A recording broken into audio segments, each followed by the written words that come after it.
Hello students, in the previous video we have discussed about the relative reference and absolute reference, and we have explained the relative and absolute reference with the help of examples. So in this video we will learn about the mixed reference.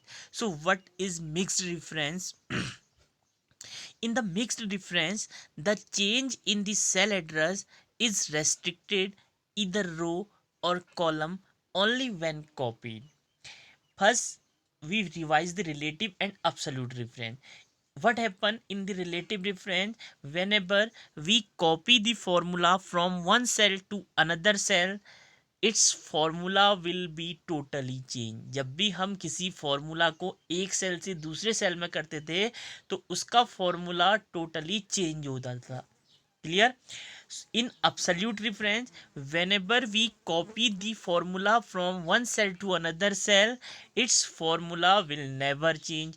जब भी किसी formula को copy करते हैं एक cell से दूसरे cell में तो इसका फॉर्मूला कभी भी चेंज नहीं होता है.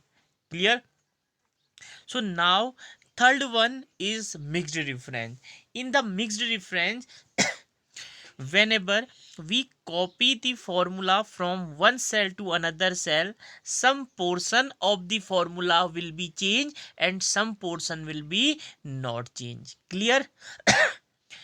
क्लियर? जब भी हम किसी फॉर्मूला को कॉपी करते हैं एक सेल से दूसरे सेल में तो उस फॉर्मूला का कुछ पोर्शन चेंज होता है और कुछ पोर्शन चेंज नहीं होता है. Here I have written an example $2 plus $A2. Clear?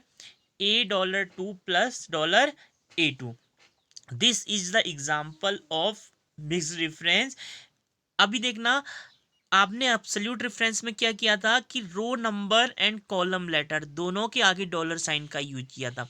But in the mixed reference we use only इधर in the column before the column letter और बिफोर द रो नंबर. केवल हम या तो रो नंबर के पहले डॉलर साइन यूज करेंगे या हम कॉलम लेटर के पहले डॉलर साइन का यूज करेंगे.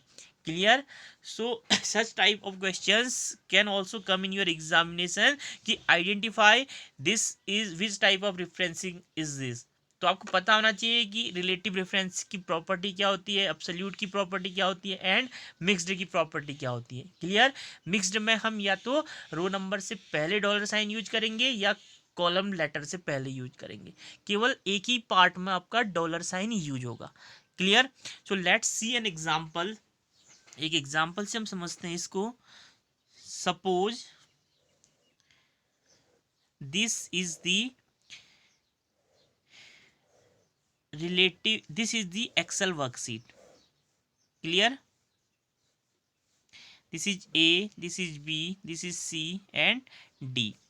1 2 3 and 4. I have written some number here 5 6 7 like this.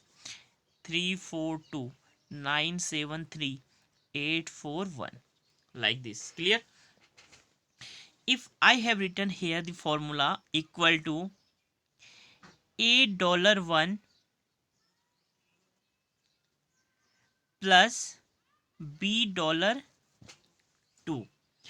Now what will be the result? अब देखना, थोड़ा सा मैंने यहाँ पे चेंज किया हुआ है. In the previous video what we have to do, हमने क्या किया था कि इस कॉलम में हम जो है सेम लेटर्स टाइप कर रहे थे. Means like $1 plus $2. उसी का एड्रेस टाइप करते जिस कॉलम में हम एड्रेस टाइप कर रहे हैं. But now I have written here equal to $1 plus $2. Means A column में मैंने नेक्स्ट वाले का एड्रेस लिखा है. तो इट शुड बी रिमेंबर कि whenever we copy the formula in the cell, तो जिस सेल में आप कॉपी करेंगे वहाँ पे उसके नेक्स्ट वाले सेल का एड्रेस आएगा. Means like this. Suppose if I copy, if I will press the enter button, what will be the output? $1 means A1 की वैल्यू क्या है? That is 5 plus B2 that is 4. 5 plus 4 9. So 9 will be the result here.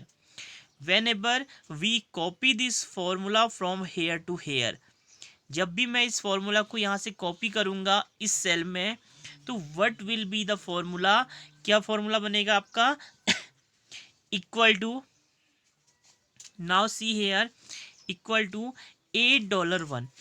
अब देखिए ए के आगे कोई sign use हुआ है, नहीं हुआ है। जिसके आगे कोई भी साइन, जिसमें कोई भी साइन यूज नहीं होता है, वो कौन सी रिफरेंसिंग होती है, that is the relative referencing. Means this is the relative reference. और रिलेटिव रेफरेंस की प्रॉपर्टी क्या थी कि whenever we copy the formula from one cell to another cell, it will be totally change. So A will be totally change whenever we copy this a from here to here, that will become the C. clear?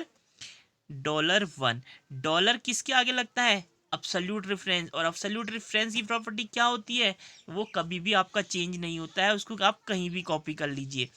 तो C $1। अगर ए के आगे dollar sign use किया होता तो यहाँ पे भी आपका ए ही रहता, फिर ये भी आपका चेंज नहीं होता, बिकॉज ये भी आपका अब्सोल्यूट बन जाता। Clear? Plus now B is the absolute और relative reference, because we have not used any sign before it, so this is the relative reference. और रिलेटिव रेफरेंस की प्रॉपर्टी क्या होती है कि उसका एड्रेस चेंज हो जाता है। But here we will not write C, because in this column हम यहाँ पर टाइप कर रहे हैं नेक्स्ट वाले का एड्रेस। ये नेक्स्ट वाला कॉलम कौन सा है, बी। तो जब हम यहाँ पे भी टाइप करेंगे तो नेक्स्ट वाले कॉलम का एड्रेस आएगा, that is D. Clear? And $2 is the absolute reference, so this is the same here. तो $1 plus $2 will be the address. Clear? Any doubt? So what will be the output of in this cell? So what will be the value of $1, that is 9, and D2, that is 4. 9 plus 4, that is 13 will be output. Clear? I hope आपको समझ में आ चुका होगा कि what is the mixed reference. In the next video I will give some question related to these all the type of referencing. Okay, thank you.